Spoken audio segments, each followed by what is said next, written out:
The first book of new testament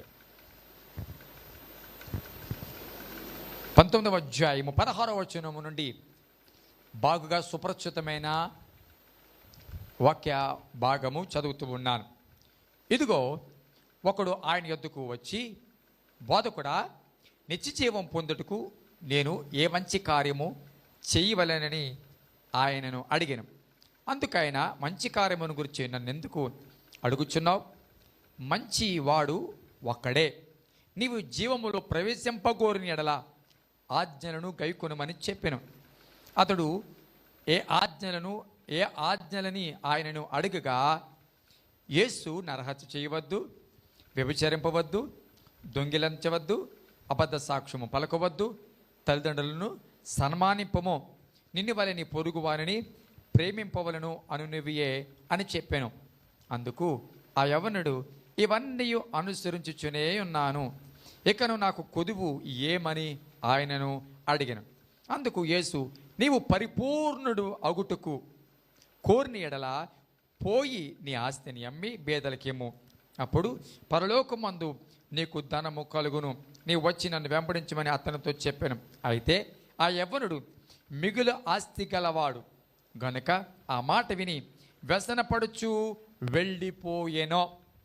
దేవునికి స్తోత్రం చెప్దాం. హల్లెలూయా. చదివిన ఈ వాక్య భాగము మనకి సుపరిచితమైన వాక్య భాగము. యేసుప్రభువు వారు శరీరధారిగా ఆయన ఈ లోకంలో ఆయన సంచారము చేచు పరిచర్య జరిగిస్తున్న క్రమంలో ఒకానొక సమయాన్న ఒక యవనస్తుడు ప్రభు దగ్గరికి వచ్చిన సందర్భము, ప్రభుని కొన్ని ప్రశ్నలు అడిగిన సందర్భము, ఆయనకు ప్రభు సమాధానం ఇచ్చిన సందర్భం మనం చూస్తూ ఉన్నాం. యవనస్తుడిని రావడం చూసినట్లయితే, యవనస్తుడు అడిగింది చూసినట్లయితే ఒక విధంగా చెప్పాలంటే సబాష్ అనొచ్చు. ఎందుకు తెలుసా? యవన ప్రాయములో ఉండే ఆలోచనలు వేరు, యవన ప్రాయములో ఉండే ఉద్దేశాలు వేరు, యవన ప్రాయములో తిరిగే మనసు వేరు. కానీ ఈ యవన ప్రాయములో ఉన్న యవనస్తుడికి ఏం బుద్ధి పుట్టింది, ఏ ఆలోచన వచ్చిందంటే నిత్య జీవానికి వారసుడు అవ్వాలి, నిత్య జీవానికి వారసుడు అవ్వాలి. ఆ ఆశే ఆ వ్యక్తిని ప్రభు దగ్గరికి నడిపించింది. ఆ ఆశే ఏం చేస్తే నిత్య జీవానికి వారసుడు అవుతాను అని చెప్పండి నడిపించింది. మొదట మనలో ఏముండాలి తెలుసా? ఆశ ఉండాలి. దేనికైనా సరే, దేనికైనా ఆశ ఉండాలి. చదవాలంటే ఆశ ఉండాలి. ఒక గోల్ పెట్టుకున్నామంటే దానికి రీచ్ అవ్వాలంటే ముందు మనకి ఆశ ఉండాలి. జీవితంలో సక్సెస్ అవ్వాలని ఆశ ఉండాలి. ప్రభువుకి దగ్గరగా రావాలని ఆశ ఉండాలి. భక్తి ఎక్కువగా చేయాలని ఆశ ఉండాలి. ఆశ గల ప్రాణాన్ని తృప్తిపరుస్తానన్నాడా? ఆశ లేకపోయినా తృప్తిపరుస్తానన్నాడా? ఆశ గల ప్రాణాన్ని తృప్తిపరుస్తానన్నాడు దేవుడు. కాబట్టి ఈ యవనస్తుడులు మంచి ఆశ ఉంది. అయ్యా, నిత్య జీవానికి వారసుడు అవ్వాలంటే నేను ఏమి చేయాలి? మంచివాడు, మంచి పనులు ఏం చేయాలి అంటే మంచివాడు ఒక్కడే అని చెబుతూ, మంచి కాదు ఆజ్ఞలు పాటించాలి. మంచి కార్యాలు చేస్తే కాదు పరలోకం, ఆజ్ఞలను పాటిస్తే పరలోకం. మంచి కార్యాలు చేయాలంటే కనుక నేను అంటాను, దేవుణ్ణి ఎరగని వారు కూడా మంచి కార్యాలు చేస్తున్నారు. డబ్బులు సంపాదించి అన్నదానం చేస్తూ ఉన్నారు. డబ్బులు సంపాదించి కోట్లు వారు నమ్మిన ఆలయాల్లో వేస్తూ ఉన్నారు.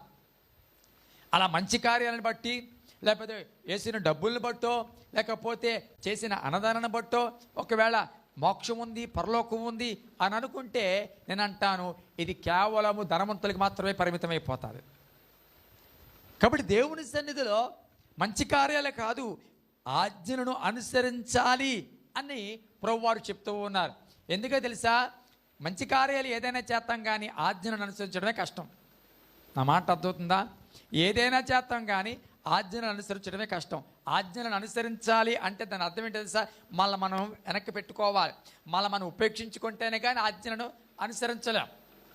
ప్రతిరోజు సెల్ ఫోన్తో రోజు ఉన్నా సరే, ఉద్యోగానికి వెళ్ళినప్పుడు సెల్ ఫోన్ పక్కన పాడాలంటే అదొక ఆజ్ఞ, రూల్. తప్పకుండా ఏం చేయాలి? అక్కడ ఉద్యోగం చేయాలంటే ఆ సెల్ ఫోన్ అవాయిడ్ చేయాలి. సెక్యూరిటీ గార్డు ఉన్నాడు, సెక్యూరిటీ గార్డు ఆ 12 గంటలో లేకపోతే 8 గంటలో 6 గంటల డ్యూటీయో ఏం చేయాలి? నిలబడి ఉండాలి. అబ్బాయి నేను కూర్చుంటానండి. ఈరోజు స్కూల్స్లో టీచర్లకి చైర్లు తీసేశారంట. స్కూల్లో టీచర్లకి చైర్లు తీసేశారంట. వారు నిలబడే వాళ్ళు చెప్పవలసిందే. కాబట్టి కొన్ని ఆజ్ఞలు, కొన్ని రూల్స్ ఉంటాయి కొన్నాటిలో. నిత్య జీవాన్ని వారసుడు అవ్వాలి అంటే కూడా ఏముండాలి తెలుసా? ఆజ్ఞలు అనుసరించాలి. ఈ ఆజ్ఞలు అనుసరించు అంటే ఏ ఆజ్ఞలయ్యా అని అడుగుతున్నాడు. అప్పుడు యేసుప్రభువు వారు చెప్తున్నారు, నరహత్య చేయొద్దు, వ్యభిచరించవద్దు, అబద్ధ సాక్ష్యం పలకవద్దు, తల్లిదండ్రుల సన్మానపోవు, నిన్ను వారిని పొరుగు వారిని ప్రేమించు అని అన్నప్పుడు వెంటనే టక్మని ఈ యవనస్తుడు ఏమంటున్నాడు తెలుసా? అవన్నీ నేను పాటిస్తూనే ఉన్నాను, అవన్నీ కూడా నేను పాటిస్తూనే ఉన్నాను, ఇందులో ఏది కూడా నేను ప్రక్కన పెట్టలేదు, ఇవన్నీ కూడా నేను అనుసరించుచున్నాను అని చెప్పినవన్నీ కూడా అనుసరిస్తున్నాను అనేటప్పటికీ యేసు ప్రభువు వారు వెంటనే ఏం చెప్పాలి? అయ్య బాబా ఎలాంటి అక్కడ నేను చూడలేదురా, నేను చెప్పాను టక్మని, వెంటనే టక్మని ఏం చెప్తున్నావు తెలుసా? అన్నీ అనుసరిస్తున్నానని చెప్తున్నావు. అసలు ముందుగానే అన్నీ అనుసరిస్తున్నమాట. ఇంక నా దగ్గరికి వచ్చిన తర్వాత ఇంక నేనేం చెప్తాను? ఇంకేం కొదువు ఉంటుంది నీకు? ఇంకేం నీకు ఆటంకం ఉంటుంది? అసలు పరలోక రాజ్యంలో అసలు మొదటి స్థానం నీకే ఇవ్వాలి, ఫస్ట్ పేరు నీ పేరే పిలవాలి, అసలు నీలాంటి వాడిది పరలోక రాజ్యం అని అనాలా లేదా చెప్పండి? అన్నారా? అలాగా అన్నారా? ఆజ్ఞలు అన్నీ అనుసరిస్తున్నానంటే ఇలా చెప్పాలి యేసుప్రభువు వారు. అలాగే చెప్పారు ఆయన? అలా చెప్పలేదే. అతను అనుకున్నాడు ఇవన్నీ చేస్తున్నాను కాబట్టి నేను పరలోక రాజ్యం, ఇవన్నీ అనుసరిస్తున్నాను కాబట్టి డ్యామ్ ష్యూర్ నేను వెళ్ళిపోతాను, ఇవన్నీ అనుసరిస్తున్నాను కాబట్టి ఖచ్చితంగా అక్కడ నాకు స్థానం ఉంటుంది అని ఈ యొక్క యవనస్తుడు భావిస్తున్నాడు. సమాధానం కూడా అలాగే వస్తుందని యేసుప్రభు దగ్గర నుంచి భావిస్తూ ఉన్నాడు. చాలాసార్లు మనం బాగా భక్తి చేస్తూ ఉంటే ప్రభు దగ్గర నుంచి మంచి సమాధానం, మంచి ఆశీర్వాదం ఉంటుందని అనుకుంటాం. కానీ కొన్నిసార్లు మనం బాగా భక్తి చేస్తున్నా సరే సమాధానం రాకపోయేటప్పటికి ఈ భక్తికి ఏం సమాధానం ఇచ్చాడు, ఈ భక్తికి దేవుడు ఏమి ఇచ్చాడు అవకాశం, లేకపోతే ఈ భక్తికి ఏం ప్రతిఫలం దొరికింది అని అనుకుంటూ ఉంటాం. నువ్వు చూసే విషయాల్లో, నీకు తెలిసిన విషయాల్లో నువ్వు కరెక్ట్గానే ఉండవచ్చు, నీ వరకు నీకు తెలిసిన విషయాల్లో నువ్వు చక్కగా ముందుకు వెళ్ళిపోతూ ఉండవచ్చు. ఈ యవనస్తుడు దృష్టికి అతడు నీతిమంతుడే, ఈ యవనస్తుడు తన దృష్టికి అన్ని ఆజ్ఞలను అనుసరిస్తున్నవాడే, ఈ యవనస్తుడు తన దృష్టికి ఏది తప్పిపోకుండా అన్నిటిని చేస్తున్నవాడే.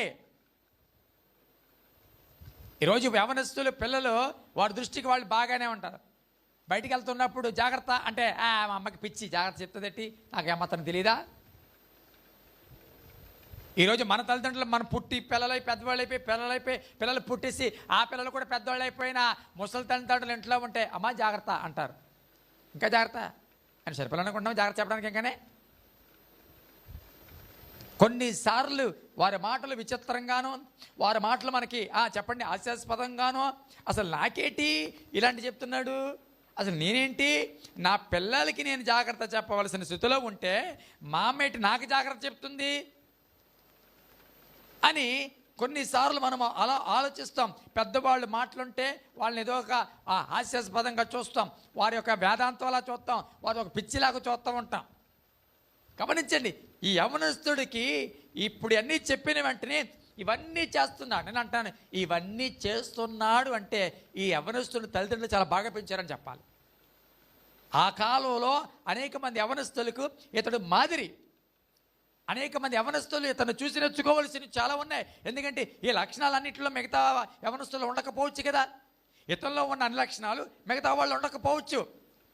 యేసు ప్రభు ఏవైతే చెప్పాడో అందులో ఒకటి కూడా అయ్యో నేను ఇది చేయట్లేదు అన్న సమాధానం లేదు, అన్ని చేస్తాను అన్నాడు. అయ్యో ప్రభు అన్ని చేస్తున్నాను కానీ తల్లిదండ్రులు మాత్రం నేను సన్మానించట్లేదు అని అనలేదే. అన్నీ చేస్తున్నాను కానీ అయ్యా కొంచెం దొంగతనాలు మాత్రం ఇంకా వదలలేదు అనలేదే. అన్ని చేస్తున్నాను కానీ ఆ వ్యభిచారం ఇంకా మానలేదు అనలేదే. ఆయన చెప్పిన లిస్టులో ఏది కూడా లోటు లేదు. అన్నిటిని దాటుకుంటూ వెళ్తున్నాడు, అన్ని ఆజ్ఞలను అనుసరిస్తూనే వెళ్తూ ఉన్నాడు. కానీ యేసు ప్రభువు వారు సభాష అనలేదు, రా వచ్చే అనలేదు, నీ కొరకే సిద్ధం అనలేదు. వన్నీ అనుసరిస్తున్నావా మంచిదే, బాగుంది. అయితే నువ్వు పరిపూర్ణుడు అవ్వాలి అంటే సరిపోదు.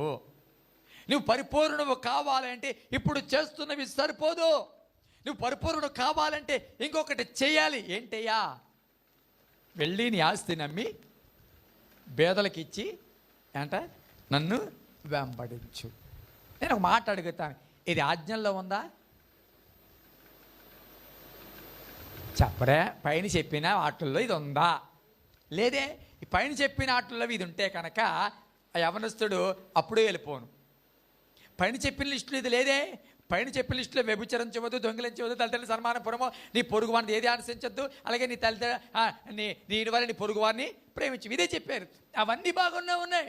కానీ ఈ యవ్వనస్తుడు చూచేటప్పటికి ఈ మాట ఆయన చెప్పాడు, వెళ్ళి నీ ఆస్తి అమ్మేసి పేదలకి. నేను ఒక మాట అడుగుతాను, ఆస్తి అమ్మి పేదలకి ఇస్తేనేనా దేవుని సన్నిధిలో మనం వారసులు అవుతాం? అందరు ఎక్కడ ఉన్నారా? ఆయన చెప్పినట్టుగా ఆస్తి అంతా అమ్మేసి పేదలకి ఇచ్చేస్తే, ఆయన అనుసరిస్తే అప్పుడైనా పరలోకి వెళ్తాం. ఆ లెక్కనైతే మనం అందరం ఇంట్లో ఉండాలి, అద్దింట్లో ఉండాలి. చెప్పండి, ఎలా చెప్తారండి? మనం అందరం అక్కడ ఉండాలి. చెప్పండి, అద్దింట్లో ఉండాలి. రెండవది, మనకి ఎవరికీ అకౌంట్ ఉండకూడదు, అంతేనా? అద్దింట్లో ఉండాలి. ఒక 4 వీలర్ ఉన్నదంటేనే అమ్మకి 100 కట్ చేసేస్తున్నారంట. కరెంటు బిల్లు ఎక్కువతేనే అమ్మకు 100 కట్ చేసేస్తున్నారంట. ఇటు కొన్ని వాళ్ళు పెట్టిన ప్రమాణాలకి మించి ఉంటేనే అమ్మ 100 కట్న చేసేస్తున్నారే. మరి నేను అంటాను, నిత్యజీవ వారసుడు అవ్వడానికి యేసు ప్రభు చెప్పినట్లుగా ఇదన్నీ అమ్మేసి ఆయన వెంబడించాలి అని అంటే కనుక ఇక్కడ మనం ఎవరు చేసాం? హల్లెలూయా చెప్తాం గట్టిగా, హల్లెలూయా. మ్యాథ్స్లో 34 వచ్చాయి అంటే 1 మార్కు తగ్గిపోయింది. బైబిల్ పరిభాషలో మ్యాథ్స్ దేనికి అర్థం తెలుసా? దేనికి అర్థం తెలుసా? లెక్కలు. కొన్నిసార్లు అన్నిటిలోనూ బాగుంటాం, కానీ దేవుడికి ఇచ్చే విషయంలో చెప్పరే.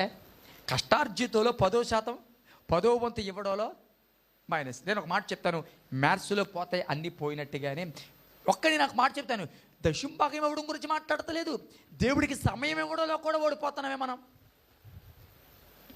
దేవుడికి ఇచ్చే విషయంలో అది సమయం కావచ్చు, మన బలం కావచ్చు, మన శక్తి కావచ్చు, వాట్ ఎవర్ ఇట్ మేబీ, ఇచ్చే విషయంలో ఏమవుతుందో తెలుసా? మైనస్లోకి వెళ్ళిపోతూ ఉన్నాం. రెండవది, సైన్స్లో 1 మార్క్ తక్కువ వచ్చింది. సైన్స్ అంటే పరిభాషలో పెడితే ఆధ్యాత్మిక పరిభాషలో పరిశుద్ధత. దేవుని సందు అన్నింటిలో బాగుంటున్నాం, కానీ పరిశుద్ధతలో పడిపోతూ ఉన్నాం, పరిశుద్ధతను కాపాడుకోలేకపోతున్నాం. ఇంకా మూడవది, సోషల్ దగ్గరికి వస్తే ఏంటో తెలుసా? సహవాసంలో ఉండట్లేదు. కొంతమంది గుడికి రారు, కొంతమందికి అయ్య బాబాయ్ గుడికి రాకపోతే మేము క్రైస్తవులు అండి, ఇంట్లో ప్రార్థన చేసుకుని ఇంట్లో బైబిల్ చదువుకుంటాం, అలాగని మేము క్రైస్తవులు కాదా? నేను అంటాను, ఇంట్లో బైబిల్ చదువుకుని ఇంట్లో ప్రార్థన చేసుకుంటే క్రైస్తవుడు అనే పిలువబడతావు తప్ప నేను అంటాను సహవాసంలోకి రాలేవా. ఒక కట్టె ఎండిపోయినది కాలాలంటే కాలి కట్టెల్లోకి రావాల్సింది. అది స్తోత్రం చెప్పండి గడిగా. కాబట్టి మాటలు ముగిస్తున్నాం. దేవుని సన్నిధిలో ఈ వ్యక్తికి ఆశ ఉంది, ఆలోచన ఉంది, యవ్వన ప్రాయములో ఎవరికి లేని తలంపు ఉంది, కానీ ఈ బలహీనత, వెనకకి లాగే బలహీనత, మిక్కిలి ధనము, మిక్కిలి ఆస్తిపరుడు, ఈ మాట వినగానే వ్యసన పడుతూ వెనక్కి వెళ్ళిపోయాడంట. అంటే గమనించండి, ఇన్నాటిని ఒక్క బలహీనత ఏం చేసింది తెలుసా? వెనక్కి లాగేసింది. అవునా? ఒక్క బలహీనత ఏం చేసింది? వెనక్కి లాగేసింది. ఒక్క పొరపాటు ఏం చేసింది? వెనక్కి లాగేసింది.